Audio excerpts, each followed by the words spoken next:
Nós estamos ministrando uma série de palavras baseadas em Apocalipse capítulos 2 e capítulo 3. Uma porção do Apocalipse que trata de 7 cartas. Você sabe que uma carta é algo muito especial. Quando alguém envia para outro uma carta, algo muito íntimo, né? Algo muito pessoal. Interessante que essas 7 cartas do Apocalipse, elas retratam o falar de Jesus Cristo para a sua igreja ao longo de todas as eras. Ou seja, pensem vocês comigo, que depois que Jesus Cristo ele morreu na cruz do Calvário, depois que ele ressuscitou, ele deixou a sua igreja aqui na terra com a promessa de que ele retornaria, que ele estaria novamente de maneira corpórea, visível, com a sua igreja, num novo momento, no seu reino, mas que era preciso que a igreja permanecesse sobre a terra por um longo período, cumprindo o seu papel de reino de sacerdotes. Sacerdotes enquanto aqueles que experimentam Deus, e porque têm uma profunda experiência de Deus na sua presença, eles podem então levar Deus a outras pessoas. A igreja de Cristo permaneceria na terra por um longo período e passaria por muitas lutas, por muitas dificuldades, por muitos problemas, por muitos ataques. E Jesus então, como sabendo da história da igreja, porque ele é onisciente, então ele tratou de nos deixar 7 cartas.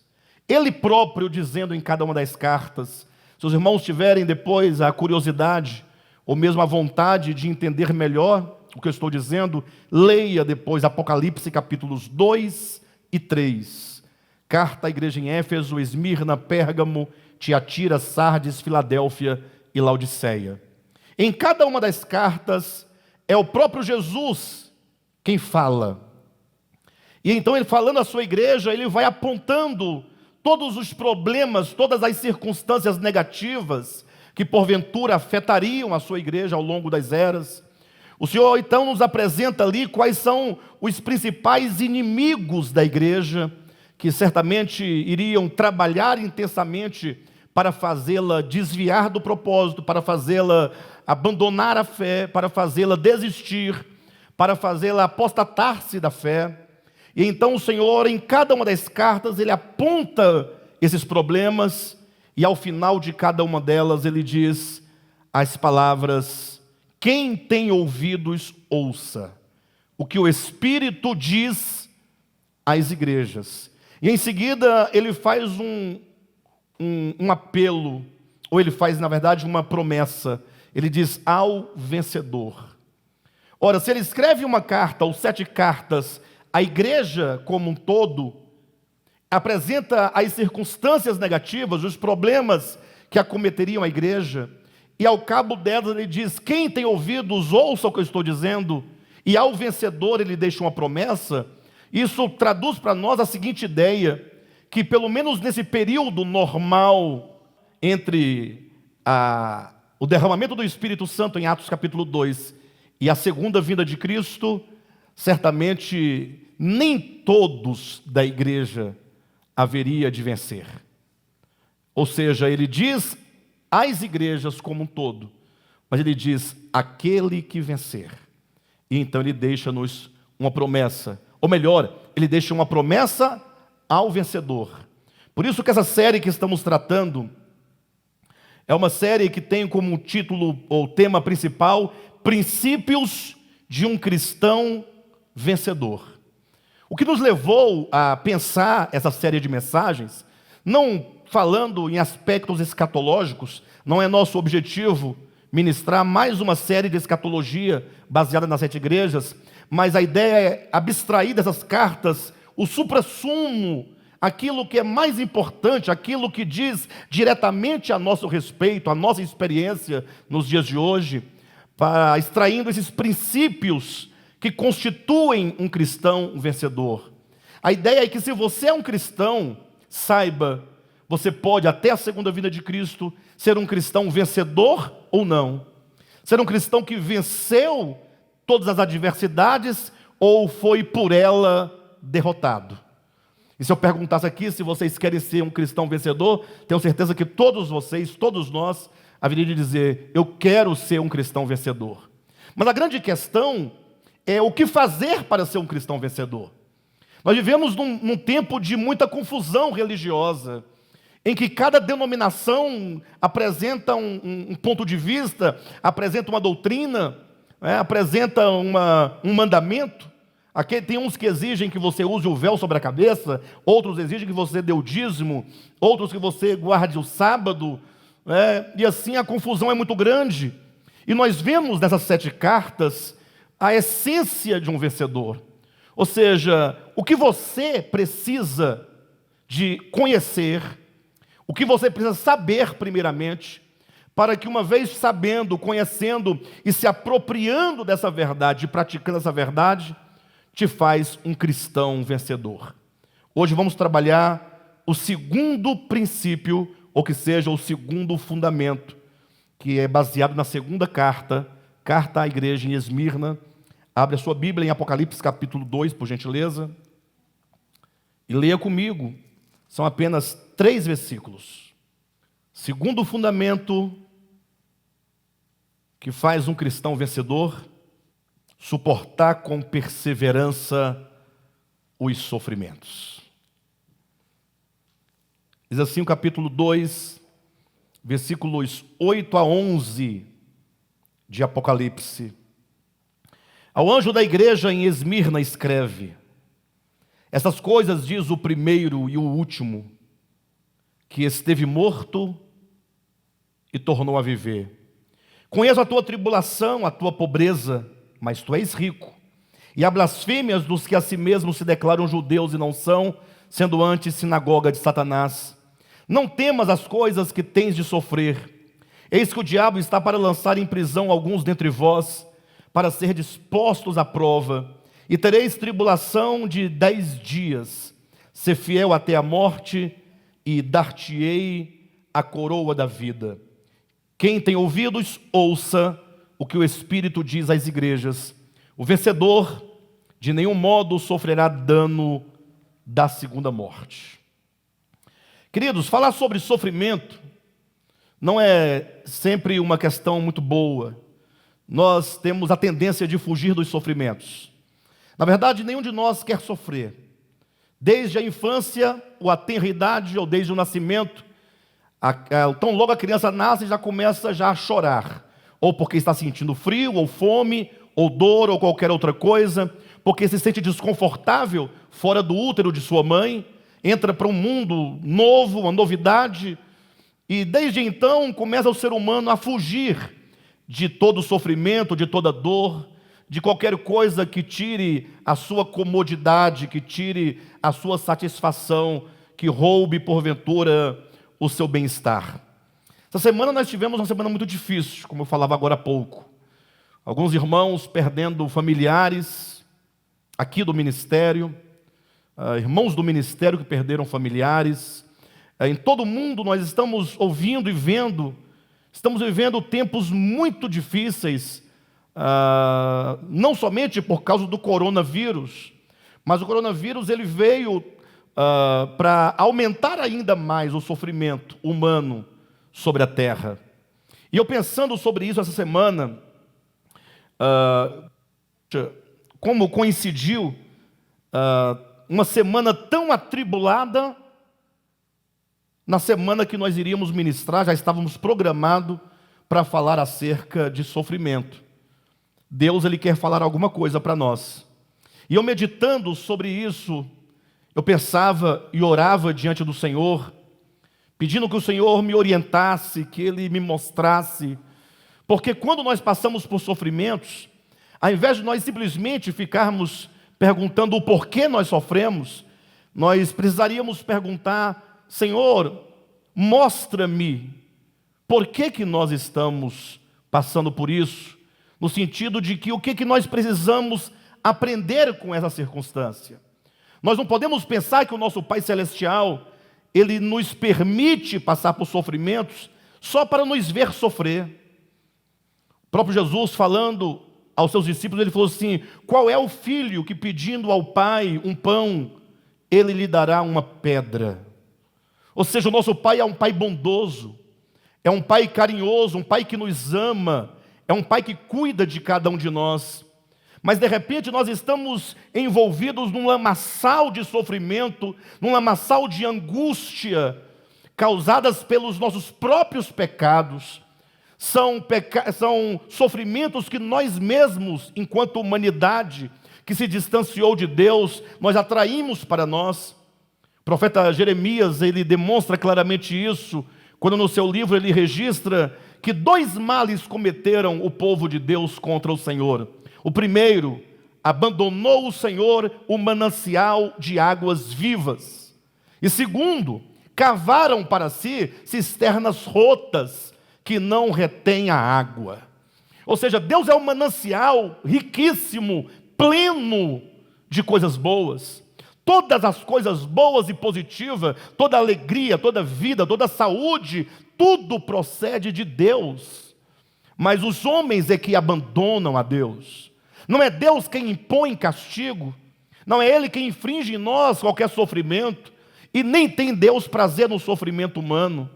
Mas o homem, porque se afasta da fonte de todo o bem, ele acaba atraindo para si, como consequência do seu afastamento, toda sorte de males. E o pior, que ao invés de o homem reconhecer a sua situação, ao invés de ele reconhecer que todo o seu sofrimento é em razão de uma dureza de coração, de uma coluna que não se curva, ao invés de o homem olhar para si e entender, puxa, por que nós sofremos tanto? Não será porque nós abandonamos o manancial de águas vivas? Será que já não é hora de nós voltarmos o coração para o nosso Criador verdadeiramente? Mas não, o homem ignora a causa do problema, e ele agora faz para si cisternas rotas. O que é fazer cisternas rotas? É como que dissesse: bem, eu preciso de água, Deus é o manancial de águas vivas, mas como eu não quero me voltar para Ele, eu posso providenciar um poço, e eu posso ter a minha própria água. E alguém diz: sim, mas o que você pode fazer é apenas uma cisterna rota, que não retém a água.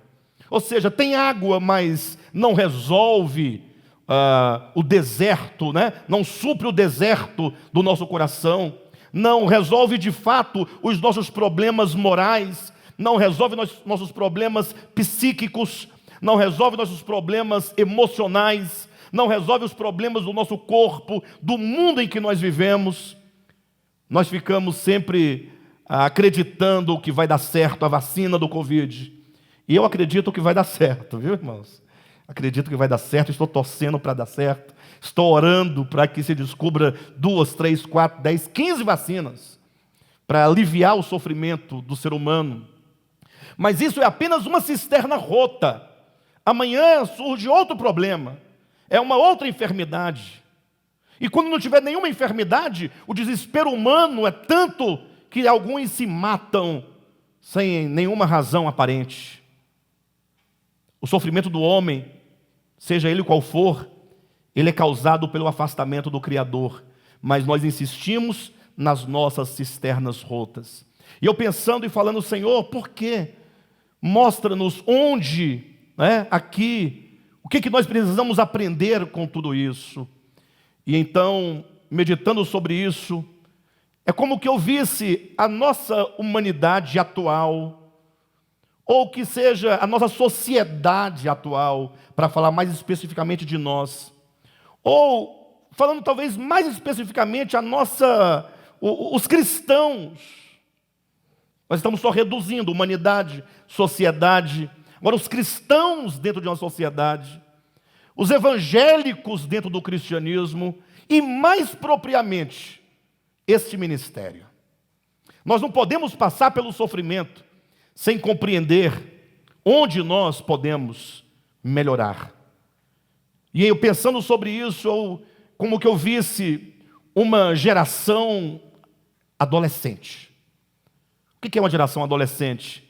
É aquela geração que desenvolveu, ou que tem um espírito forte de resistência à verdade, de resistência a Deus. Se alguém aqui já teve um filho adolescente, e se porventura o seu filho adolescente foi resistente ao seu cuidado, ou se você mesmo foi um filho adolescente que teve muita resistência aos seus pais, à condução, à educação, a Deus. Então é mais ou menos isso.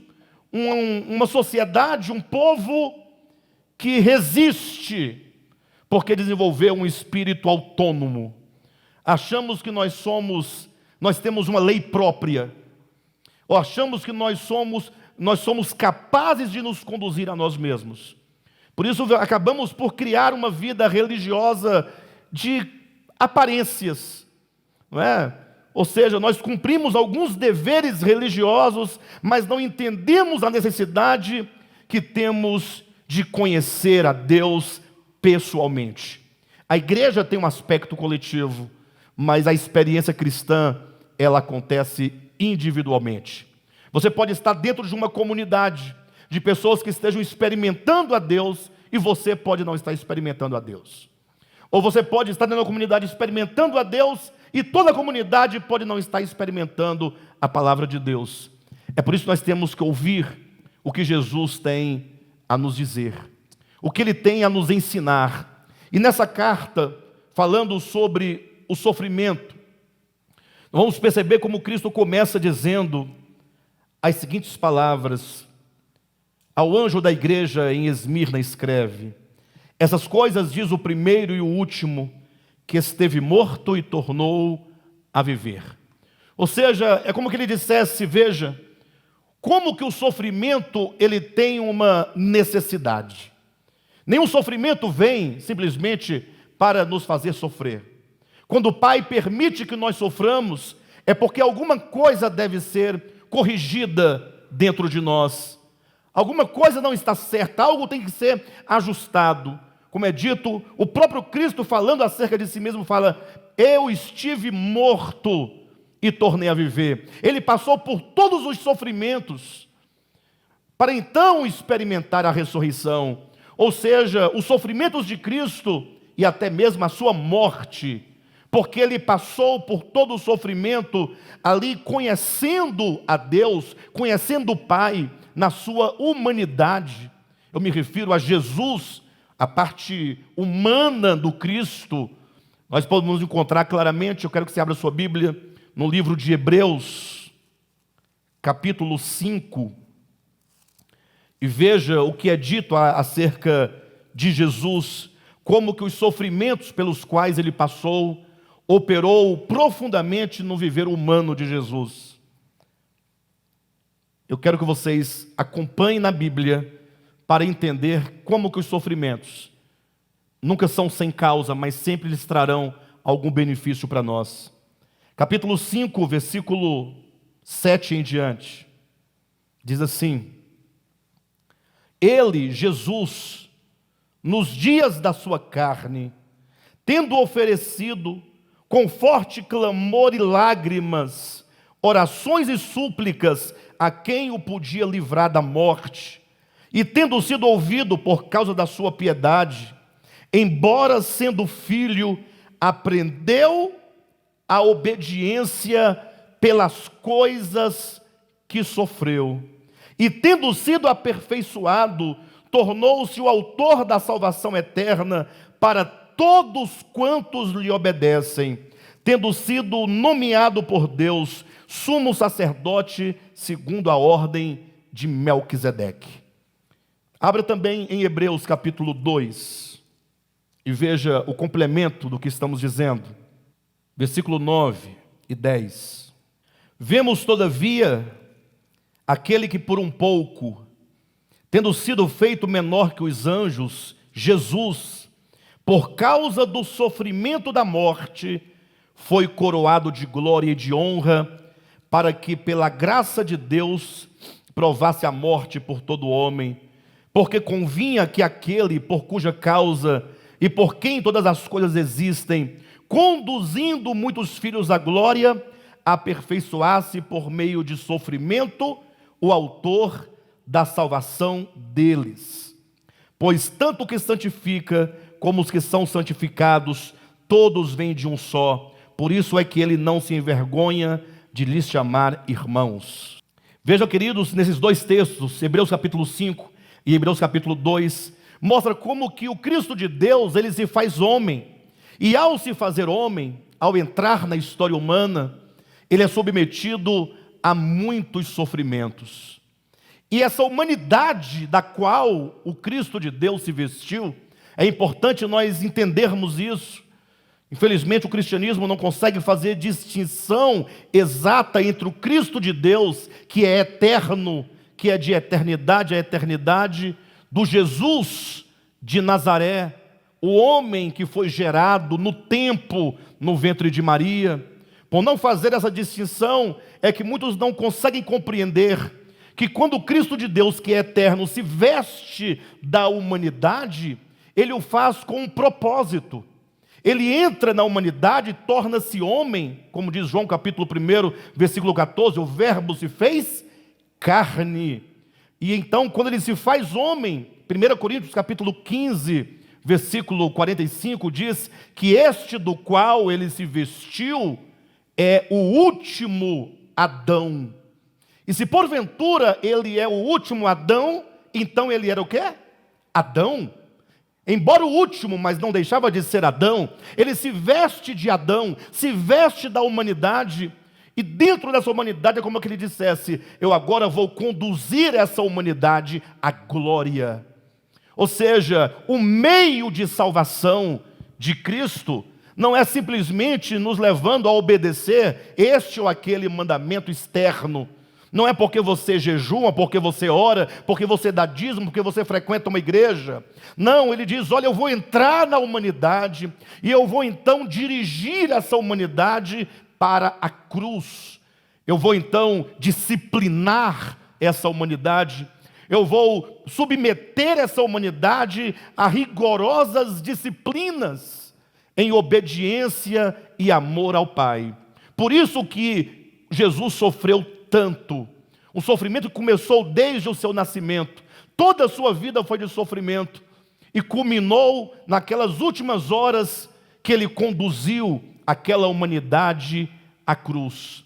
E é por isso que o escritor aos Hebreus, no capítulo 5, versículos 7, 8 e 9, ele diz que Jesus, apontando para a humanidade, nos dias da sua carne, ele foi aperfeiçoado.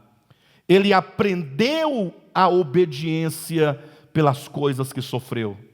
E isso porque, tendo ele, o Cristo de Deus, entrado na humanidade, desde o primeiro momento em que aquela humanidade, aquele menino Jesus, começa a discernir entre o bem e o mal, que ele então conduziu sob disciplina aquela humanidade, fazendo-o negar a si mesma, fazendo aquela humanidade não buscar os seus próprios interesses, mas buscar sempre pelo reino de Deus. E essa humanidade, portanto, ela chegou ao auge da entrega total, porque cada sofrimento que Jesus sofreu era um sofrimento consciente. Ele sabia que o sofrimento era um meio de aperfeiçoar aquela humanidade. Por isso que quando ele estava na cruz do Calvário, sua última palavra foi: Pai, está tudo consumado. Naquele momento que ele diz está consumado, ele quer dizer a humanidade em mim, em Jesus, ela chegou ao momento de entrega total e, portanto, agora essa humanidade está apta a entrar na glória. Por isso que depois de Cristo tendo morrido, Jesus ressuscitou e ele ascendeu aos céus e se tornou, portanto, o primeiro a entrar na glória. História muito bonita, para alguns um pouco herética, para alguns que não compreendem que a salvação se opera na consciência e no coração humano. Mas o fato é que quando Cristo agora está exaltado e entronizado, o texto que nós acabamos de ler, diz que agora ele é constituído o sumo sacerdote de tantos outros filhos que semelhantemente estão sendo conduzidos à glória. Olha o capítulo 2 de Hebreus, versículo 10. Porque convinha que aquele por cuja causa e por quem todas as coisas existem, conduzindo muitos filhos à glória. Ou seja, não foi somente o homem Jesus que foi conduzido. Nós agora também estamos sendo conduzidos por Deus à glória. Não é sem razão que Jesus disse aos seus discípulos naquela ocasião que ele ia para Jerusalém, ele seria preso, seria torturado, seria morto, mas ao terceiro dia ele ressuscitaria. Em seguida ele diz: se alguém quiser vir após mim, negue-se a si mesmo, tome a sua cruz e siga-me.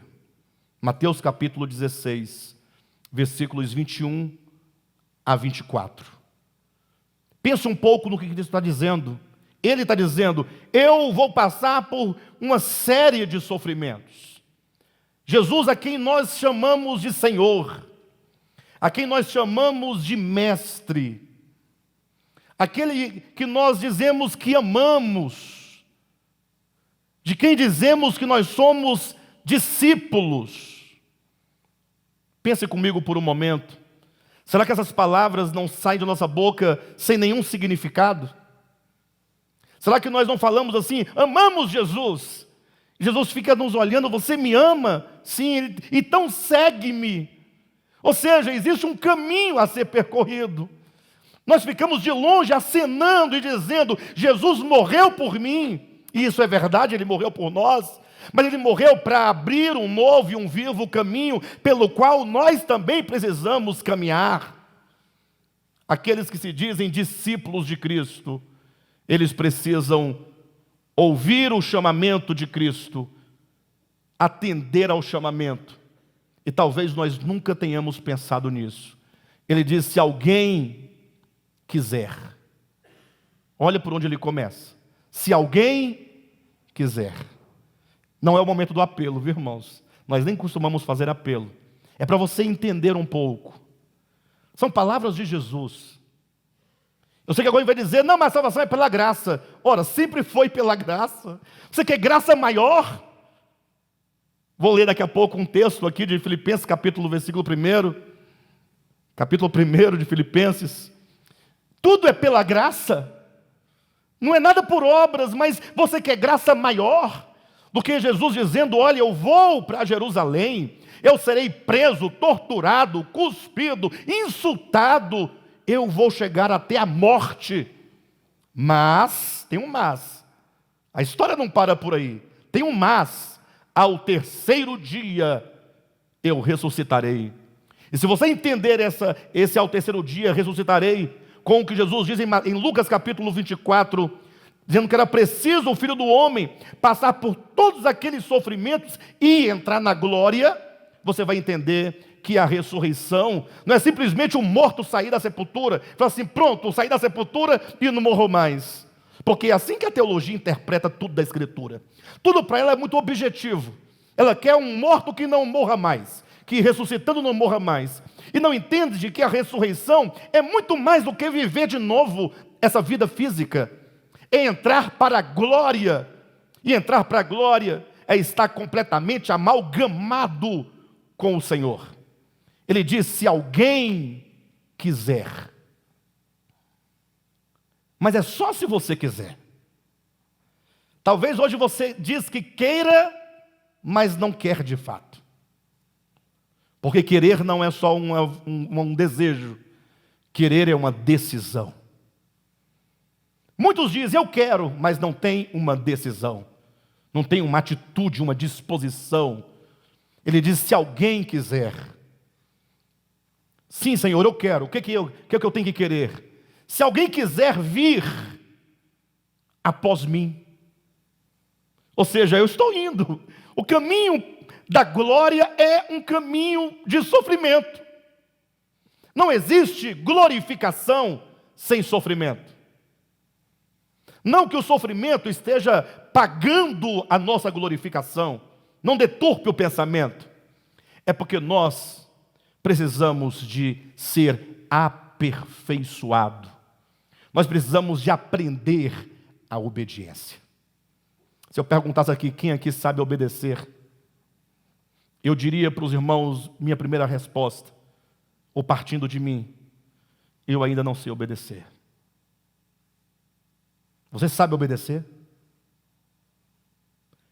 Talvez não, mas eu já aprendi um pouco, né? Lógico, né? Nós também não estamos cru de tudo.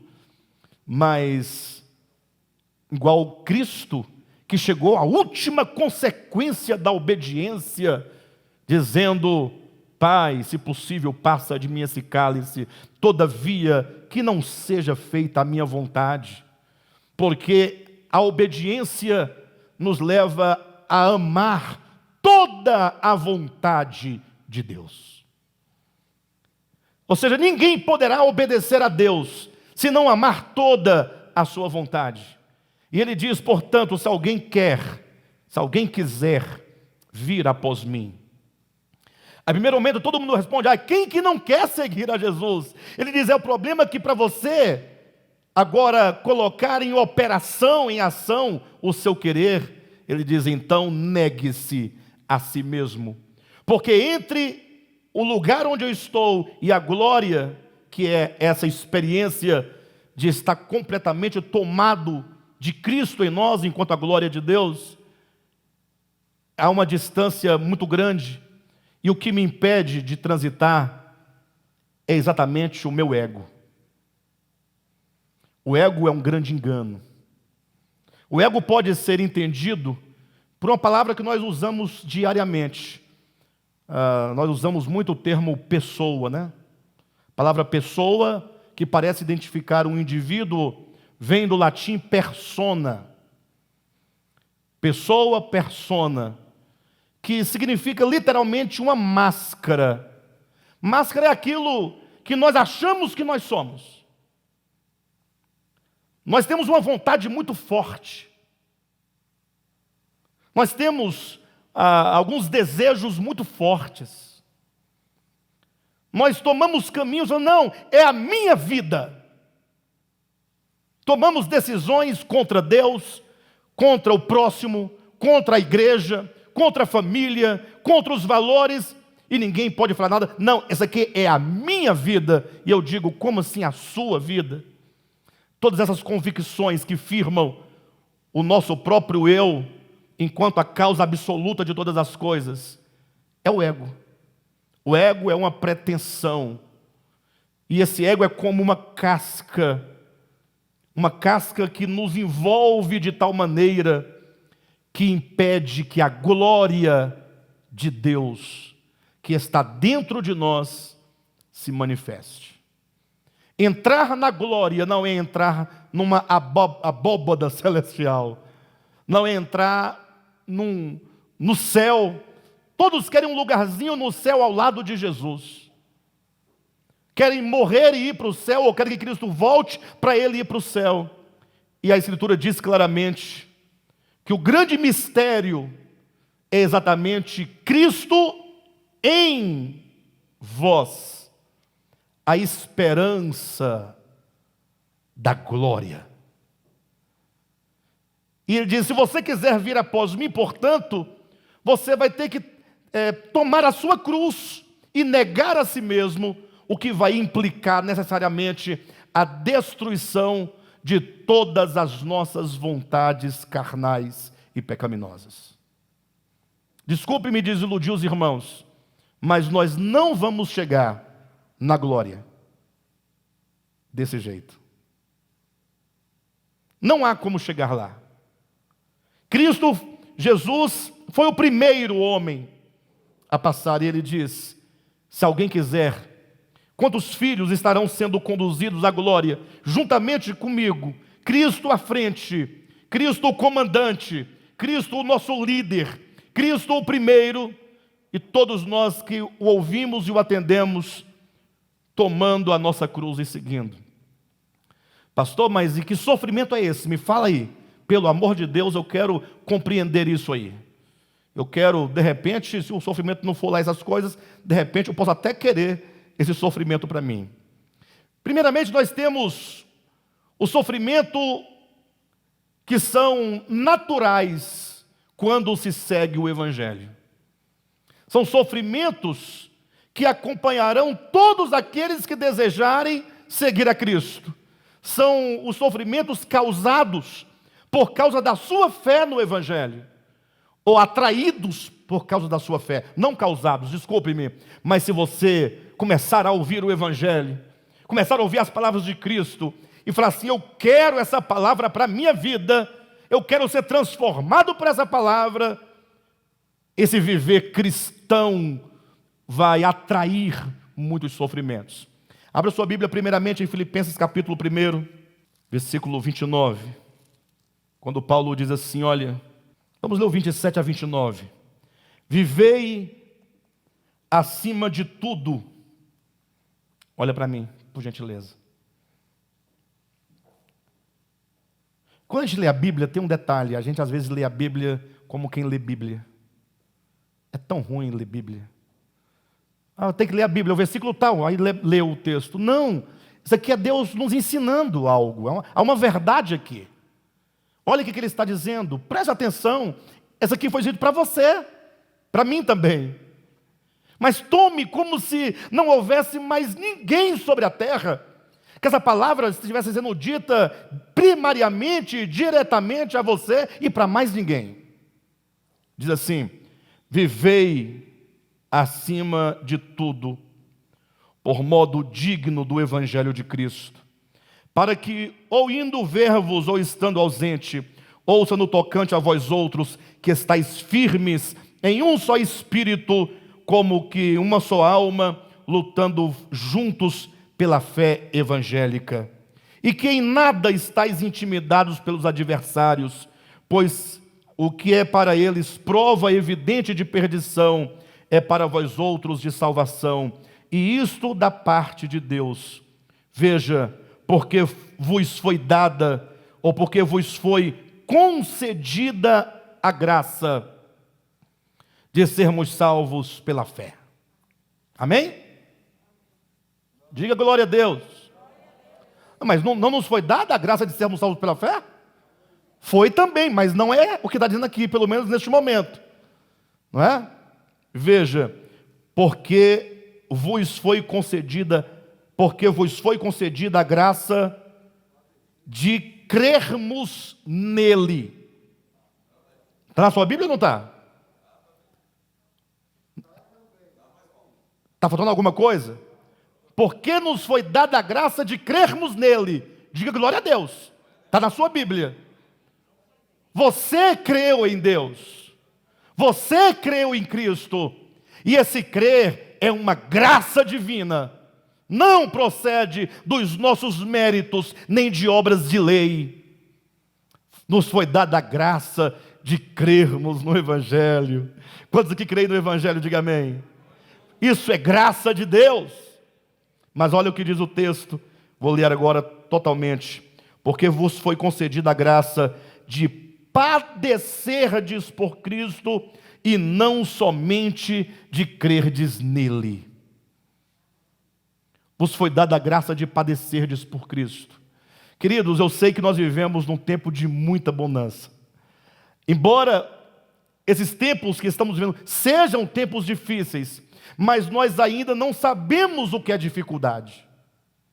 Por mais que esteja morrendo um aqui, outro ali, o vírus vem aqui, uma enfermidade, um problema, mas os nossos primeiros irmãos já sofreram muito mais do que todos nós juntos. Imagine no primeiro século, essa carta à igreja de Esmirna, falando daqueles primeiros irmãos, quantos sofrimentos eles não passaram. Imagine vocês viver num tempo e num lugar onde professar o nome de Cristo equivalia à sua morte. Ou seja, se você confessar a Cristo e desejar e viver este evangelho, nós vamos te matar. Eu pergunto, se hoje surgisse uma situação como esta aqui no Brasil, o que você faria? Imagine só, eu sou um discípulo de Cristo, Maravilha, mas a partir de hoje saiu um decreto, digamos, em tese, que todo aquele que se disser discípulo do Cristo de Deus será preso e será açoitado e será então coagido a renunciar, a negar que você ama Jesus Cristo. E se você não fizer isso, você vai ser degolado. Uma degolada é uma morte boa. Colocar uma morte mais terrível. Queimado é bom, enforcado é bom. Empalado é terrível, mas Jesus, tem misericórdia de nós. Houve um cristão no primeiro século, eu fiz questão de anotar, ele morreu precisamente no dia 6 de junho do ano de 108 depois de Cristo. Um irmão como vocês, assim como eu, chamava-se Inácio de Antioquia. Ele foi bispo de uma comunidade de Antioquia, de uma igreja, como essa aqui que nós estamos aqui. Quem são os bispos dessa igreja aqui? Os nomes dos bispos dessa igreja? Josué e Alexandre. O que eu quero dizer é que é assim, era como Josué, um ser humano normal, um crente normal, uma pessoa normal. Quando se fala de mártires, você pensa numa coisa, né, fantástica. Não! O irmão Inácio de Antioquia, um dos bispos da igreja de Antioquia, foi levado a renunciar à sua fé, negar o nome de Jesus Cristo. Ele dizia: como eu posso negar o nome daquele a quem eu amo, se é o meu sumo bem, a coisa mais preciosa que existe em todo o universo é Cristo? Porque certamente o Inácio de Antioquia, ele podia falar como Paulo, que havia deixado tudo por causa do sublime conhecimento de Cristo Jesus, por amor do qual perdeu todas as coisas.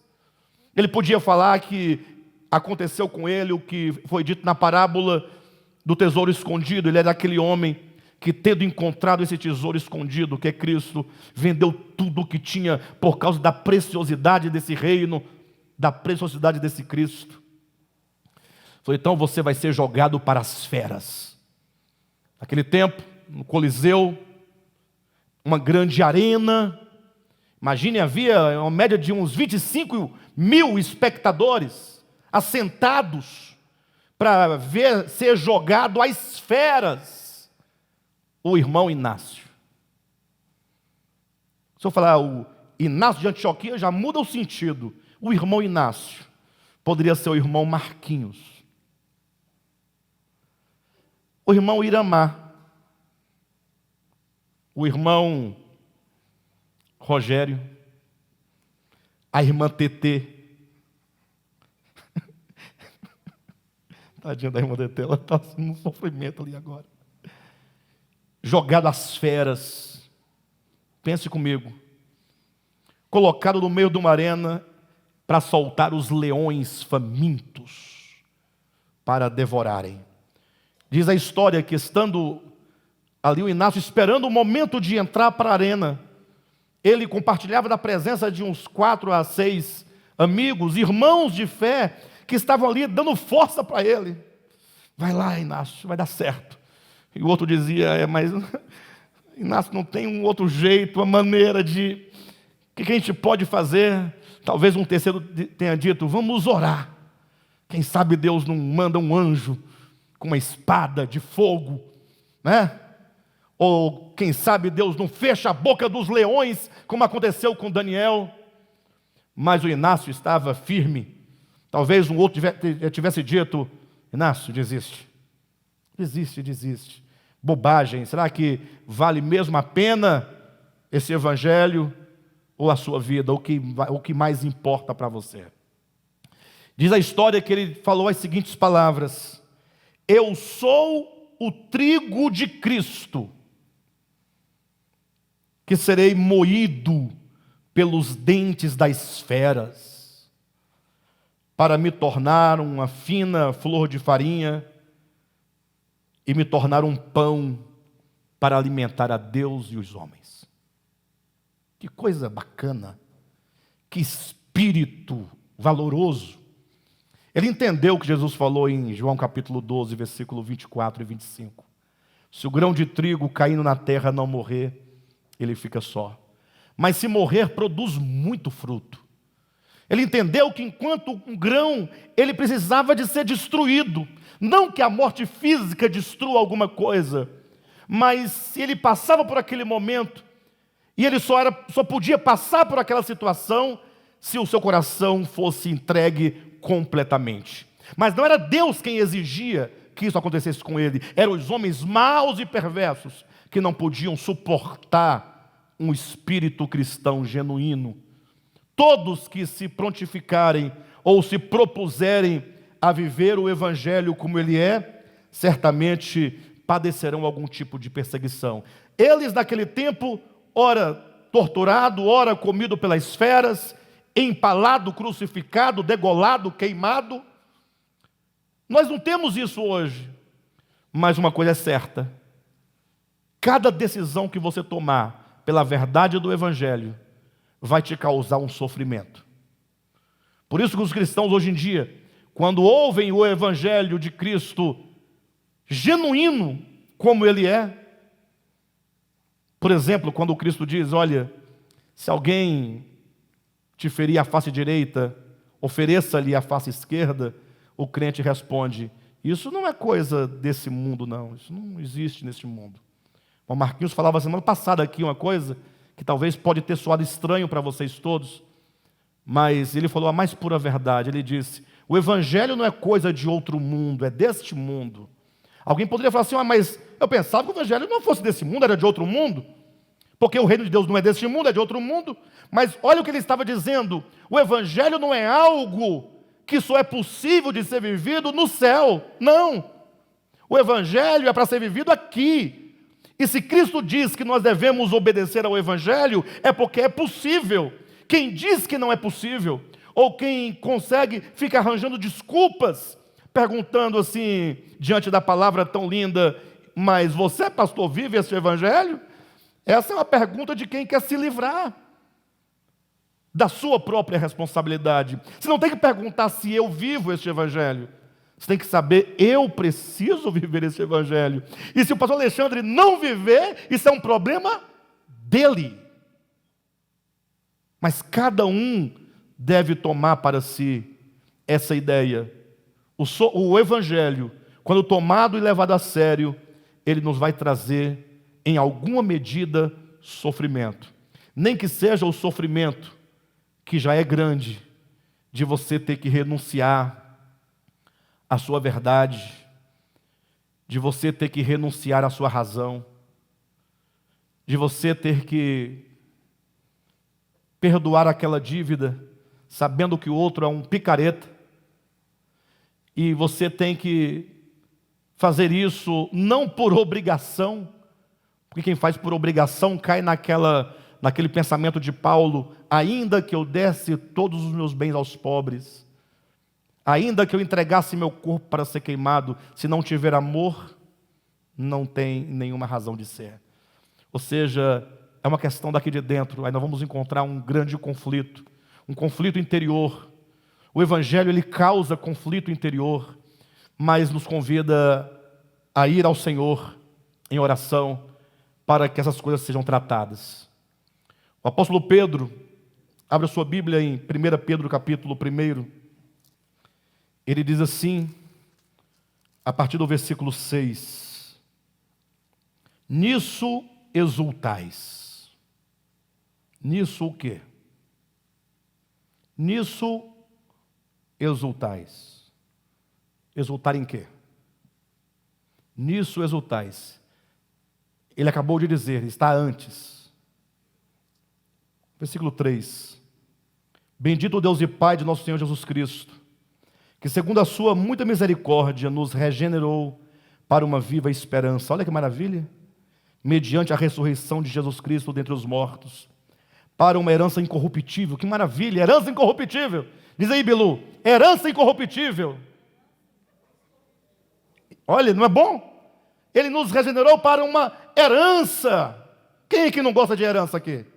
Ainda mais se for uma herança incorruptível, sem mácula, imarcessível, reservada nos céus para vós outros, que sois guardados pelo poder de Deus. Coisa boa é ser guardado pelo poder de Deus, mediante a fé, para a salvação preparada para revelar-se no último tempo. Nisso exultais. Nós temos que exultar em quê? Exultar que nós fomos regenerados para uma viva esperança.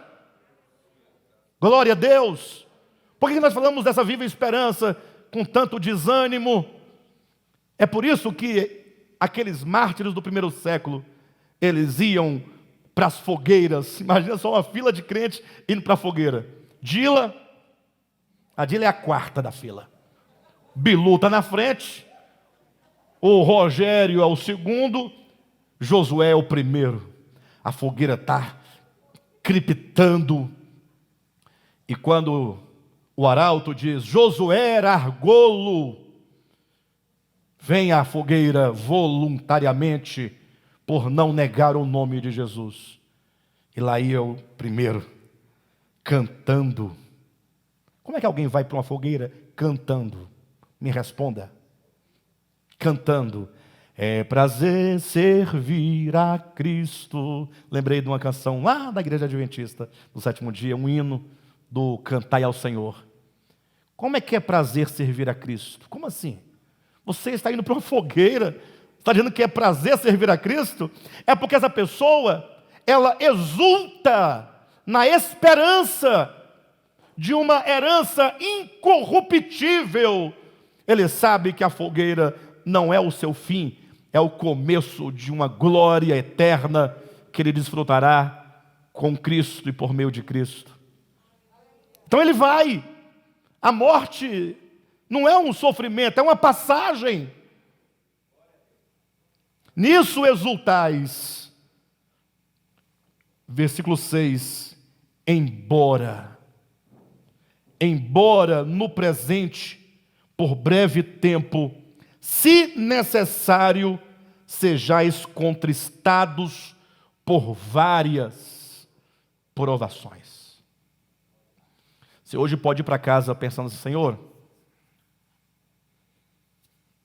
eu quero compreender então as razões do meu sofrimento.